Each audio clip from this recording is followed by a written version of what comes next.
ela deixou de ser devota a Deus para ser devota ao pastor. E essa devoção levou ela a cometer um crime cruel e horrível. Antes de começar a história, eu queria falar pra vocês que o conteúdo desse vídeo, ele é extremamente sensível. E se você é novo no canal, se inscreve, ativa o sininho, deixa o seu like, deixa o seu comentário, deixa a sua sugestão de vídeo. Vale lembrar que todos os vídeos eles não são monetizados, então todo esse trabalho é só para que eu possa ganhar o seu like e a sua inscrição. Por isso que isso é muito importante. Todos os links estão na descrição do vídeo. E é isso, espero que vocês gostem do caso de hoje. Dina Schlosser nasceu em 1969 em uma cidade que se chamava Plano, no Texas. E quando ela era criança, ela vivia com os seus pais, mas com 13 anos eles se divorciaram. Dina Schlosser nasceu em 1969 em uma cidade que se chamava Plano, no Texas. Quando ela era criança, ela vivia com seus pais, mas com 13 anos eles se divorciaram. Quando ela era criança, ela começou a apontar alguns sintomas estranhos, como por exemplo, vômitos, dores, e ao ser levada no médico, seus pais descobriram que a Dina, ela tinha hidrocefalia. A hidrocefalia é caracterizada pela dilatação da cabeça dos bebês, adultos e crianças. Isso pode comprometer a visão, dificuldades cognitivas, perda de coordenação motora e incontinência. Tanto que ao decorrer da sua adolescência, ela chegou a fazer diversas cirurgias, ao total mais de 8 cirurgias, não só na cabeça, mas como em outras partes do corpo, porque como a gente viu, era uma doença que afetava outros membros, outras partes do corpo. Então ela foi submetida a algumas cirurgias quando ela era criança. Com 18 anos ela foi para Nova York, ela ingressou na universidade, ela estudava psicologia e por conta dos seus problemas de saúde na adolescência, ela não tinha muitos amigos, ela não se encaixava muito nos grupos da escola de colegas. Mas quando ela chegou na universidade, ali ela começou a fazer amizade com algumas pessoas e aí ela ingressou num grupo de amigos e nesse grupo tinha um rapaz que se chamava John. Ela começou a se relacionar com esse rapaz, ele estudava sobre tecnologias, sobre computadores, e eles começaram a conversar por um ano, viraram amigos, até então eles começaram a namorar. A Dina, ela se formou em psicologia, só que o John, ele continuou na faculdade. Depois de um tempo, eles vieram a se casar. E depois do casamento, a Dina já tinha se formado na universidade. Porém, o John, ele continuava com seus estudos. Mas, na verdade, ele não continuava. O que ele fazia? Ele, depois do casamento, os sogros ajudavam eles financeiramente com as despesas do John da faculdade. E ele pegava esse dinheiro e não estudava. Ou seja, ele só pegava o dinheiro dos sogros e não tô nem aí. Mas quando chegava próximo da data dele se formar, a família da Dina e a família dele descobriu que ele tinha parado a faculdade já fazia um tempo, porque no dia da formatura, pra ele não existia formatura, porque obviamente ele não estudava, então ele não ia se formar nunca. E quando descobriram que ele tava há muito tempo pegando o dinheiro dos sogros e ele não estava estudando, o casal, eles se afastaram de seus familiares porque foi uma situação assim bem complicada e que afetou um pouco o relacionamento de todos eles. Depois dessa situação, eles se mudaram de Nova York, eles voltaram para o Texas, na cidade de Illinois. Lá o John, ele conseguiu um bom emprego numa empresa onde ele trabalhava mais nessa parte de tecnologia. E a Dina, ela fazia alguns trabalhos como enfermeira na cidade local. Eu acredito que por ela ter feito psicologia, ela acabou conseguindo mais um emprego mais na área assim da saúde, né? Porém, esses empregos eram bem inconstantes, ela não ficava nesses trabalhos porque ela não gostava e ela ficava sempre muito estressada, brigava com os pacientes e acabava saindo do emprego. Nos anos 2000, o John e a Dina, eles se mudaram para o bairro Nobre ali na cidade. A Dina, ela passou a ser dona de casa e ele continuou trabalhando nessa empresa e conforme foi passando o tempo, eles foram construindo a vida deles e eles tiveram 2 filhos. Outra se chamava Brianna e Kelsey. E nas 2 gravidez da Dina, ela teve depressão pós-parto e foi uma depressão assim muito severa. Ela tomava antidepressivo e quando ela melhorava, ela parava de tomar os antidepressivos e ela ficava ruim de novo. Ela tinha alucinações, ela dizia que via coisas, às vezes ela até fugia de casa.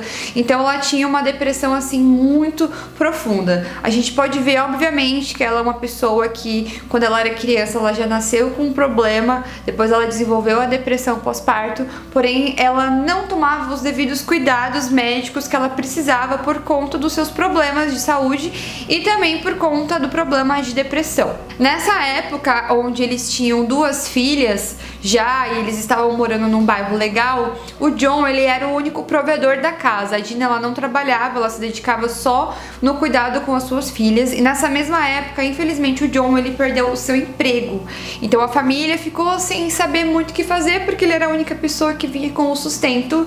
Ele começou a fazer alguns serviços como freelancer na cidade, mas o que ele ganhava não era o suficiente para ele poder manter a sua família. Então eles acabaram perdendo o financiamento da casa que eles tinham comprado nessa época, infelizmente, porque ele não conseguia mais arcar com todas as despesas da família. Mas antes deles perderem a casa, aconteceu algo que é muito importante no caso. Dina, antes de perderem a casa, eles descobriram uma igreja que se chamava Água da Vida, através de alguns amigos e vizinhos. O casal achou a igreja e os ensinamentos muito atraentes, porque logo após que eles começaram a participar dos cultos dessa igreja, eles faziam uma viagem de ida e volta de 120 milhas, todos os cultos, várias vezes por semana, só para frequentar a igreja. E como a igreja era longe da casa deles e eles perderam a casa e eles viraram assim super praticantes da igreja, eles decidiram alugar um apartamento perto da igreja, porque assim eles teriam mais flexibilidade de locomoção, já que eles estavam indo muito aos cultos. E após a mudança, eles começaram cada vez a estar mais presentes na igreja, e as pessoas e a família da Dina via o quanto ela estava ficando totalmente fanática na igreja e também como ela estava sendo uma pessoa extremamente devota ao pastor da igreja. O nome do pastor era Doyle Davison e ela fazia tudo que ele falava. Então, tipo assim, o que esse pastor falava era lei. Ela fazia tantas coisas que o pastor pedia a ponto de negligenciar os seus cuidados dentro de casa. Uma vez, a mãe da Dina foi na casa da Dina porque estava um pouco preocupada com a situação de como as coisas estavam. E aí ela viu que a netinha estava doente, estava ficando com gripe, foi comprar um remédio para a criança. E quando ela foi dar o remédio para a criança, a Dina não deixou. E falou que lá na casa dela eles não tomavam remédios, que de acordo com o pastor eram só orações e que remédios não curavam nada e a única coisa que podiam curar eram orações. E ela pegou esses remédios e jogou tudo fora. Ela disse para a mãe dela que o que ela estava fazendo era simplesmente a vontade de Deus. Mas agora vamos falar um pouco sobre a vida do pastor. O nome dele era Doyle Davison, ele era o pastor da igreja da Água da Vida.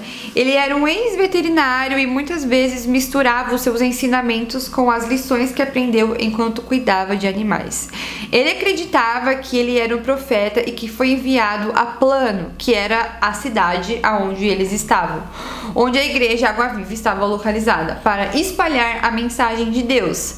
Davison afirmou que acreditava que o espírito de Jezabel havia infectado a cidade e que o espírito da profetisa pagã bíblica operava através das mulheres da cidade para subjugar os homens, através de suas pregações. Davison ensinou que a medicina é feitiçaria e tudo pode ser corrigido através da oração. John e Dina seguiram devotamente os seus sermões. So I'm not condemning or criticizing anyone. But Jezebel is a woman, and it's not a spirit.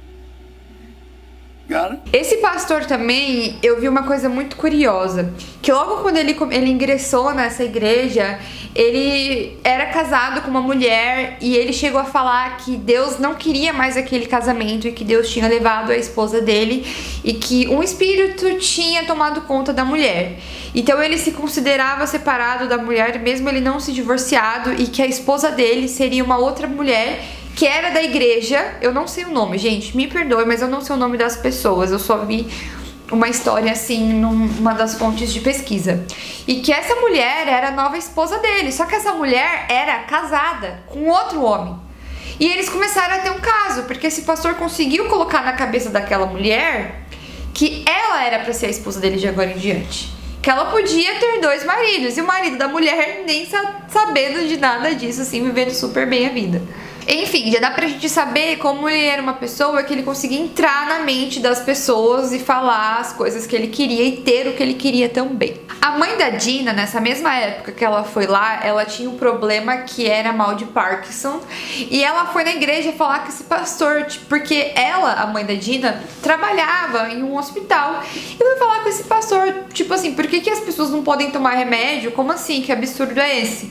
E esse pastor, ele colocou a mão na mãe da Dina e falou que, na verdade, ela estava falando aquilo porque ela tinha uma doença, mas que através da oração dele, a doença dela ia ser curada. Só que ela, pelo problema que ela tinha, ela era dependente de remédios. E quando ela voltou para casa, a Dina abriu a bolsa da mãe, tirou os remédios que estavam lá dentro e jogou fora. Quando a mãe da Dina foi voltar para a cidade dela, quando ela foi voltar para casa, ela teve uma crise no aeroporto. Ela passou muito mal, ela não achava os seus remédios, então ela paralisou totalmente e ela ficou tão estática, a crise foi tão forte a ponto dela fazer as necessidades dela ali, no lugar aonde ela estava. E aí as pessoas no aeroporto viram que estava muito estranha a situação daquela mulher e aí foram e socorreram ela, levaram para o hospital. Aí depois ela conseguiu voltar pra casa.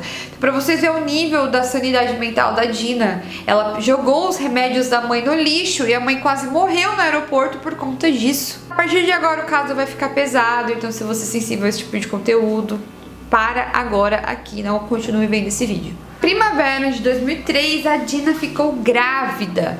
E como ela era devota, vocês acham mesmo que ela foi no médico, fez um pré-natal, se cuidou? Não, ela passou toda a gravidez dela dentro de casa, ela não sabia exatamente nada de saúde do bebê ou dela mesma para saber como estava a criança, nem o sexo da criança ela sabia. Então o bebê nasceu em 2003 com a ajuda e o auxílio de uma parteira. E segundo a Dina, ela teve gêmeos e o menino veio a óbito, faleceu na hora que nasceu, mas que ela entendia que era o plano de Deus, que Deus tinha pegado pra ele o filhinho dela. Mas a Dina, ela tinha já um histórico de depressão pós-parto, então nunca foi confirmado se ela teve ou não um menino. Isso poderia ser só uma coisa da cabeça dela também. Depois de um dia de dar à luz a Margaret, que era sua bebezinha, a Dina tentou se matar cortando os próprios pulsos. John, o seu marido, a encontrou sangrando no banheiro, mas ele não pensou em levá-la no hospital. Eles apenas cobriram os ferimentos com bandagens e oraram para curá-la. 5 dias depois que a criancinha nasceu, depois que ela também tentou se matar, uma das suas filhinhas de 5 anos estava na sala assistindo A Pequena Sereia. A Dina teve um surto, abriu a porta de casa, saiu correndo e a menina achou aquilo muito estranho e foi correndo atrás da mãe. Então a polícia viu na rua aquela cena, uma polícia estava passando, viu que a mulher estava correndo desesperada e uma criança atrás e foi lá fazer a abordagem para saber o que tinha acontecido. E a Dina falou que a menina, a filha dela, estava assistindo A Pequena Sereia e ela estava muito irritada e muito chateada porque a Pequena Sereia estava rindo e fazendo piadas da cara dela. A polícia pegou a Dina, levou para um centro médico e ela foi diagnosticada com psicose após parto. Ela não tinha condições mentais e físicas para cuidar dos seus filhos, então ela teve que ser levada para um centro psiquiátrico. Ela ficou internada por alguns meses nesse centro e ela até se sentia confortável, porém chegou o momento dela voltar para casa e ela precisava sempre estar sendo supervisionada pelas pessoas, pelos médicos, pelos responsáveis, para que eles pudessem ver se estava tudo certo, e tanto porque ela tinha 3 crianças, mesmo eles não dando autorização para que ela ficasse sozinha com os seus 3 filhos. Nos meses seguintes foram se passando e eles foram fazendo esse acompanhamento e até aí estava indo tudo muito bem. A Dina lá estava tomando remédios antidepressivos sobre acompanhamento médico.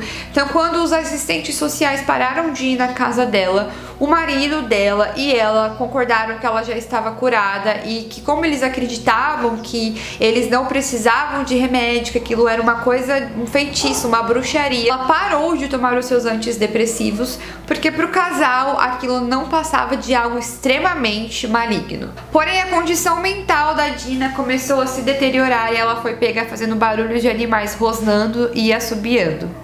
Os ensinamentos da igreja também estavam tendo um sério impacto na condição da Dina. Ela começou a agir de forma estranha e a manter distância dos membros da sua própria família que não concordavam com o seu estilo de vida e com as opiniões do seu pastor.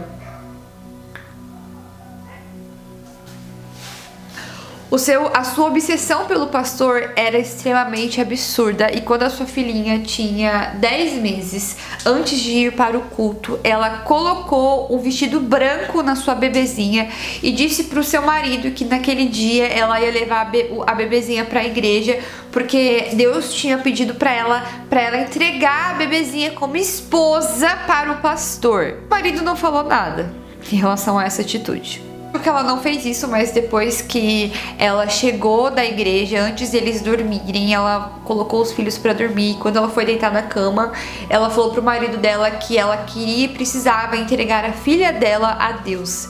E ele também ignorou aquele comentário e foi dormir. No dia seguinte, a Dina colocou uma música gospel para escutar e foi ler a Bíblia.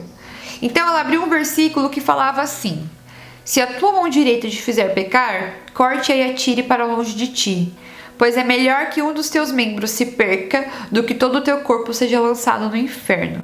Mateus 5:30. Eu estava ouvindo uma música gospel assim muito alta, e depois que ela leu esse versículo, o que ela fez foi horrível. Dina, ela foi até a cozinha, pegou a maior faca que ela tinha, foi até a sua bebezinha de 10 meses e arrancou os seus braços e as suas pernas. Ela cortou os bracinhos e as perninhas da sua bebezinha. Depois ela pegou a faca, começou a colocar no seu ombro e tentou arrancar o seu próprio braço.